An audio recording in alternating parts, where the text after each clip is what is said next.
रचना की शादी को कुछ दिन ही हुए थे। वो अपने ससुराल पहुंचते ही अपने पति से झगड़ने लगी। ओह गॉड, इस एक कमरे में मेरी दहेज का एक सोफा तक नहीं आ पाएगा, फिर मैं बाकी का सामान कहाँ सेट करूंगी। धीरे बोलो, भाभी सुनेंगी तो उन्हें कितना बुरा लगेगा। वो 6 साल से इस घर में हम सब लोगों के साथ रह रही हैं और तुम हो कि आती शुरू हो गई। हाँ, वो तो दहेज में लाई भी क्या होंगी, मुश्किल से 2 जोड़ी कपड़े और 2 बर्तन। यही तो फर्क होता है गरीब और अमीर घर की बेटी में। गरीब और अमीर तुम अपने मायके में हो, यहाँ वो तुमसे बड़ी है, तुम्हारी जेठानी है, उनका ओहदा तुमसे बड़ा है। रसोई में खड़ी रचना की जेठानी उर्मिला ये सब सुन रही थी। बात आगे ना बढ़ी इसलिए उसने वहां आकर कहा, देवरानी जी सही तो कह रही हैं देवर जी, इसका सामान यहाँ आ नहीं पाएगा, इसलिए मैं इसका सारा सामान ऊपर वाले पोर्शन में ही रखवा देती हूँ। ये सुनकर रचना मन ही मन सोचने लगी, अच्छा है, अब मैं आराम से ऊपर रहूंगी, अब मुझे इनके आदेश तो नहीं मानने पड़ेंगे और नहीं नीचे आना पड़ेगा। अब रचना ऊपर वाले फ्लोर पर रहने चली गई। ऐसे ही शाम हो गई। रात का खाना उर्मिला ने बनाकर तैयार कर लिया, लेकिन रचना ऊपर से नीचे उतर कर नहीं आई। फिर वो उसका खाना ऊपर ही दे आई। अगली सुबह भी वो रसोई में उसका इंतजार करती रही, लेकिन देवरानी थी जो आराम से सुबह के 10 बजे तक सो रही थी। उर्मिला को लगा कि शादी की रस्मों में थक गई होगी, इसलिए वो उसे नाश्ता देने ऊपर ही चली गई। जहाँ उसने देखा रचना अभी तक सो रही है। ये क्या रचना, तुम अभी तक सो रही हो? ओफो जेठानी जी, आपको बिल्कुल भी मैनर्स नहीं है। अरे किसी के कमरे में नॉक करके आया जाता है, समझी? माफ करना, वो तुम नीचे नहीं आई इसलिए मैं नाश्ता देने ऊपर चली आई। उर्मिला नाश्ता रखकर नीचे आ गई, लेकिन वो बात उसके दिल पर लग गई और उसकी आंखें भर आई। क्या हुआ, किसी ने कुछ कहा क्या? मैं ही पागल हूँ जो किसी के कमरे में भी मुंह उठाकर चली जाती हूँ। ठीक ही कहती है देवरानी जी। ओह, तो रचना की किसी बात का बुरा लग गया। जाने दो, वो मुंह फट है, उसकी बातों को दिल पर मत लगाया करो। उस दिन के बाद से उर्मिला कभी ऊपर नहीं गई और ना ही रचना कभी नीचे उतरती। वो कभी अपना खाना बाहर से मंगवा लेती और कभी घर के खाने का मन हो तो अपना खाना ऊपर ही बना लेती। अब वो अपनी रसोई अलग अलग कर लेती है। ऐसे ही 6 महीने बीत जाते हैं। कुछ दिनों बाद दिवाली का त्योहार आने वाला था। रचना की अपने ससुराल में पहली दिवाली थी, इसलिए वो बड़ी खुश थी। एक रोज रचना पाइप से अपनी रेलिंग धो रही थी। नीचे उर्मिला ने कपड़े सूखने डाले हुए थे। पानी गिरता देख वो बोली, लगता है बाहर बारिश हो रही है, सारे कपड़े गीले हो जाएंगे। बाहर आकर उसने देखा कि उसकी देवरानी रेलिंग धो रही है। ए रचना की बच्ची, ये क्या कर रही हो? दिख नहीं रहा नीचे कपड़े सूख रहे हैं? दिवाली के लिए पर्दे और चादर सब धोकर डालिए, वो सब गीली हो जाएंगी। हाँ तो मैं क्या करूँ, मैं दिवाली की सफाई भी ना करूँ क्या? और वैसे भी इतनी पुरानी चादर और पर्दे कब से घिस रही हो? लगता है जब से शादी हुई है इन्हें इस्तेमाल कर रही हो। अरे मुझे देखो, 6 महीने हुए हैं शादी को, तब भी नए पर्दे और चादर लेकर आऊंगी दिवाली के लिए। तुम गरीबों की तरह नहीं कि एक कोई सालों तक घिसती रहो। हाँ, हम गरीब ही सही, मेरे पति जितना कमाते हैं ना, मैं उसी में खुश हूँ। कम से कम अपने मायके वालों से मांग कर तो नहीं लाती ना। तुम्हारी इतनी हिम्मत, मेरे मायके वालों पर जाओ? अरे तुम्हारे गरीब मायके वालों की हैसियत होगी तभी तो कुछ दे पाएंगे ना अपनी बेटी को। अब देखना मेरे मायके से दिवाली पर कैसे मिठाई के डब्बे और ड्राई फ्रूट्स आते हैं। गरीब कहीं की। अच्छा, तू मुझे गरीब बोलेगी? उन दोनों में बढ़ता झगड़ा देख उसका जेठ उर्मिला को अपने साथ अंदर ले गया। क्या उर्मिला, तुम बड़ी हो, कम से कम तुम तो चुप कर जाओ। अपने पति की बात मानकर अब उर्मिला चुप हो गई। दिवाली की शॉपिंग के लिए दोनों देवरानी जेठानी शॉपिंग पर जाते हैं। जहां अमीर देवरानी महंगे दिए, डेकोरेशन का सामान और महंगे पर्दे, झूमर और लाइट्स खरीदती है, तो वहीं बेचारी गरीब जेठानी सस्ते से दिए, मोमबत्ती लाती है, क्योंकि उसका पति एक मैकेनिक की नौकरी करता था, जबकि देवरानी का पति अंकुर एक बड़ी कंपनी में मैनेजर था। अंकुर, मुझे दिवाली पर ये वाली साड़ी चाहिए, ये मेरी पहली दिवाली है। लेकिन रचना, हमारी शादी पर ही तो तुमने कितनी महंगी महंगी साड़ियां बनवाई थी, उसी में से कुछ पहन लो ना। नहीं नहीं नहीं, वो सब तो मेरी फ्रेंड्स ने देखी हुई है। वो क्या है ना, शादी के बाद हर फंक्शन की फोटो मैं सोशल मीडिया पर अपलोड करती रहती हूँ ना। अच्छा ठीक है, चलो ले लो।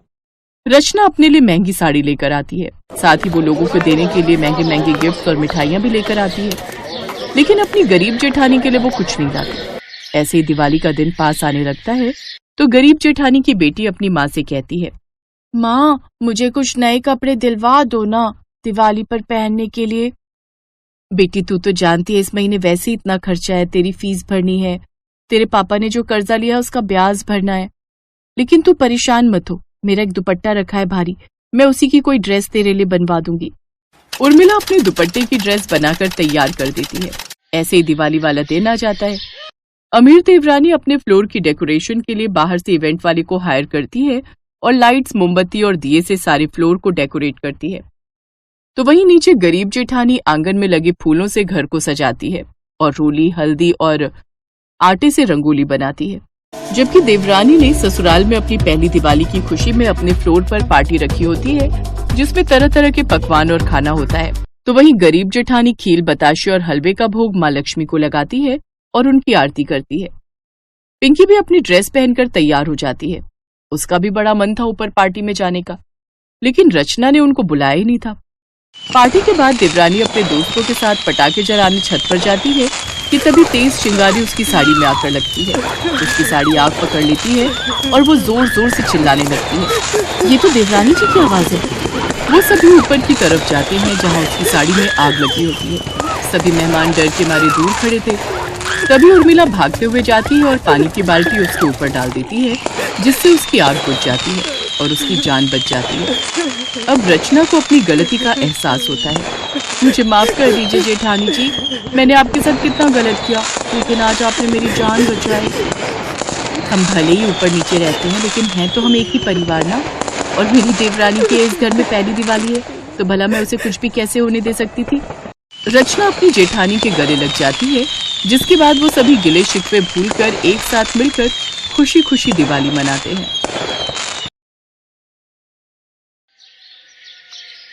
फ्लाइट का समय हो गया भाई, जल्दी करो। हो गया जी, तुमने टैक्सी बुलाई क्या? हाँ हाँ बुला लो। लाओ ये बैग मुझे दो। है नमस्ते शोभना जी, इस बार तो आपकी दिवाली विदेश में होगी, कब तक लौटने का इरादा है? 2 महीने तो लग ही जाएंगे। अब बेटे की शादी के बाद हम बहू के साथ पहली बार कोई त्योहार मनाने जा रहे हैं। पोता भी 5 बरस का हो गया, वो भी बार बार फोन करता है, दादा दादी आ जाओ आ जाओ। चलो बढ़िया है, दिवाली मनाकर खुशी खुशी लौटो, फिर मिलते हैं। शोभना और नरेंद्र का बेटा अरुण विदेश में नौकरी करता था। उसने देसी मूल की विदेशी लड़की से वही लव मैरिज कर ली थी। इस बार शोभना और नरेंद्र दिवाली पर अपने बेटा बहू के पास विदेश जा रहे थे।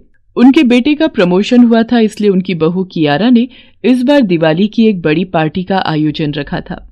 अरुण, तुम क्या करोगे एयरपोर्ट जाकर? माँ जी पापा जी कैब से आ जाएंगे, फिजूल में इतनी दूर लेने जाओगे?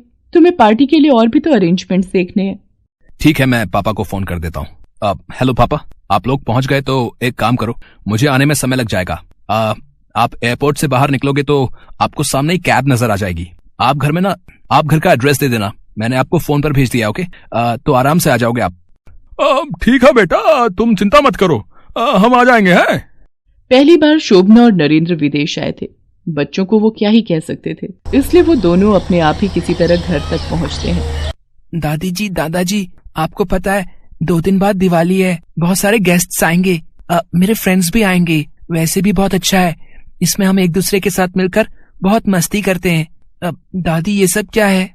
बंटी बेटा, तुम्हारी दादी दिवाली पूजन और दिवाली पर सजाने का सामान इंडिया से लेकर आई है। ओह, मैंने तो ये सब आज तक नहीं देखा दादाजी। ये क्या है दादाजी? ये मिट्टी के दिए हैं बंटी बेटा, और ये दिए जलाने का तेल। दिवाली के दिन ये मिट्टी के दिए जलाकर ही दिवाली मनाई जाती है। दिवाली के दिन इन दियों का विशेष महत्व है। पर दादी, ये दिए क्यों जलाए जाते हैं? वो इसलिए क्योंकि इस दिन। माँ जी, आप ये सब क्या उठा लाए हो? यहाँ विदेश में ये सब नहीं चलता। हमारे यहाँ दिवाली पर महंगी महंगी लाइट्स का यूज होता है। आप ये सब उठाकर अपनी अटैची में वापस रख दो, ये यहाँ नहीं चलता। माँ जी, पापा जी, माँ जी को समझा दीजिए, हम विदेश में अपने हिसाब से दिवाली मनाते हैं। शोभना की बात अधूरी रह जाती है क्योंकि कियारा बीच में ही टोक देती है। अब शोभना और नरेंद्र भी क्या करते, उन्हें बहू के हिसाब से विदेशी दिवाली मनानी थी, इसलिए वो चुप हो जाते हैं। कियारा अपने हिसाब से दिवाली की तैयारियां कर रही थी। कियारा, स्नैक्स और कोल्ड ड्रिंक्स का अरेंजमेंट गार्डन एरिया में रखवा दिया है। ठीक है, वैसे भी मैंने सारी महंगी लाइट्स गार्डन एरिया में ही लगवाई है। बहू, ये खील और खिलौने भी पूजा में रखवा देना। कौन सी पूजा? दिवाली की पूजा बहू। माँ जी, मैं विदेशी दिवाली मना रही हूँ, मैं कोई पूजा के अरेंजमेंट्स नहीं रख रही हूँ। यहाँ पर खाना पीना होगा और सारे गेस्ट डांस वगैरह करेंगे। अरुण बेटा, दिवाली पर लक्ष्मी गणेश पूजन तो बहुत जरूरी है, तुम लोग वो नहीं रख रहे हो? सॉरी पापा, इस बार दिवाली पार्टी की सारी तैयारियां कियारा कर रही है, तो मैं तो इस बारे में कुछ भी नहीं कह सकता। अरुण और कियारा वहाँ से चले जाते हैं। दादी जी, ये देखो, मॉम डैड मेरे लिए क्रैकर्स लाए हैं। चलो ना दादाजी, हम पटाखे जलाते हैं। चलो बेटा, चलो चलो, मैं तुम्हें अनार चला कर दिखाता हूँ। है शोभना खील खिलौने वापस अटैची में रख देती है। कियारा हिंदुस्तानी तरीके से दिवाली मनाना ही नहीं जानती थी। उसे तो बस ये था कि महंगी महंगी लाइट्स लगाकर गेस्ट को बुला लो और खाना पीना करके दिवाली का त्योहार पूरा हो गया। कियारा ने शुरू से ऐसा ही किया था, इसलिए उसे समझाने वाला कोई था ही नहीं, और वही चीज अब अरुण भी फॉलो कर रहा था। दिवाली का दिन आ जाता है, मेहमान आने शुरू हो जाते हैं। अरुण, पापा जी ने कुर्ता पजामा पहन लिया है और माँ जी की साड़ी भी देखो कितनी पुरानी स्टाइल की है। कियारा, माँ पापा शुरू से ही ऐसे कपड़े पहनते हैं, उन्हें कुछ नहीं कह सकते। अभी मेहमान आने शुरू हो गए, अब तुम सब कुछ छोड़कर उनका वेलकम करो, ठीक है? ओके। कियारा और अरुण पार्टी में आए मेहमानों की खातिरदारी में लग जाते हैं। तभी अचानक गार्डन एरिया की सारी लाइट्स बंद हो जाती हैं, सब तरफ अंधेरा हो जाता है। उफ, ये कैसे हो गया? मैंने तो इतनी महंगी और इम्पोर्टेड लाइट लगवाई थी, ये लाइट्स बंद कैसे हो गई? डेविड, जरा जाकर देखो लाइट्स को क्या हुआ है। पार्टी में आए सभी मेहमान परेशान हो जाते हैं क्योंकि पार्टी में सब तरफ अंधेरा था। मैम, सब कुछ ठीक है, घर के अंदर की लाइट्स आ रही हैं, पर गार्डन एरिया की लाइट्स खराब हो गई हैं। ओहो, अब इतने सारे मेहमानों को कैसे हैंडल करेंगे? इतने अंधेरे में ये सब कैसे होगा? सुनो जी, दिवाली के दिन घर में अंधेरा अच्छी बात नहीं, आप जरा मेरे साथ चलो। शोभना अंदर जाती है और अपनी अटैची में रखे दिवाली के दिए और तेल निकालती है और थाली में सजाकर कुछ देर बाद वो बाहर आती है। कियारा बहू, तुमने गार्डन की लाइट्स जल्दी बंद करवा दी। हमें लगा लाइट्स थोड़ी देर से बंद होगी, इसलिए तुम्हारी सासू माँ और मैं आराम से दिए जला रहे थे। अरुण बेटा, कियारा बहू, ये सारे दिए गार्डन एरिया में सजा दो, तब तक हम और दियों में तेल डाल कर लाते हैं। वाओ, इट्स सो ब्यूटीफुल, ये दिए कितने सुंदर दिखाई दे रहे हैं। यस मिसेस ब्रगेंजा, ये लाइट्स तो बहुत सुंदर हैं, इट्स नेचुरल।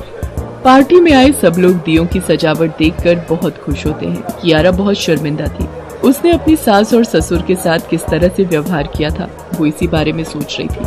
आज उन्होंने दिए जलाकर पार्टी को संभाल लिया था। तभी बंटी सबके बीच कहता है, दादी, आपने बताया नहीं कि ये फेस्टिवल क्यों मनाया जाता है? बंटी बेटा, क्योंकि इस दिन श्री रामचंद्र जी 14 वर्ष का वनवास काटकर वापस अयोध्या लौटे थे, इसलिए उनके स्वागत की खुशी में सभी नगर वासियों ने दिए जलाकर उनका स्वागत किया था। इसी खुशी में दिवाली का त्योहार मनाया जाता है और कोई भी शुभ कार्य शुरू करने से पहले भगवान गणेश की पूजा अनिवार्य है और साथ में देवी लक्ष्मी, जो धन और वैभव की देवी हैं, उनकी भी पूजा का बहुत महत्व है। इसीलिए दिवाली के दिन भगवान गणेश और माता लक्ष्मी की पूजा की जाती है। फिर तो हमें भी दादाजी और दादी जी लक्ष्मी गणेश का पूजन करना चाहिए ना? बंटी बेटा, तुम सही कह रहे हो, और आज हम सब मिलकर लक्ष्मी गणेश का पूजन और आरती करेंगे। माँ जी, आप जो खील और खिलौने लाई थी वो कहाँ रखे? कियारा की बातें सुनकर शोभना की आंखों में खुशी के आंसू आ जाते हैं। उसके पश्चात शोभना अपनी संस्कृति के हिसाब से दिवाली का पूजन और आरती करती है। पार्टी में आने वाले सब मेहमान भारतीय तौर तरीके से मनाई जाने वाली दिवाली की बहुत तारीफ करते हैं। बंटी भी अपने रीति रिवाज को समझता है। शोभना और नरेंद्र उसे सारे त्योहारों के बारे में विस्तार से समझाते हैं और उसके बाद शोभना और नरेंद्र अपने बेटा बहू और पोते के साथ घुल मिल कर रहते हैं। कियारा भी अपना व्यवहार बदल लेती है और कुछ दिन विदेश में रहकर शोभना और नरेंद्र खुशी खुशी इंडिया वापस लौट आते हैं।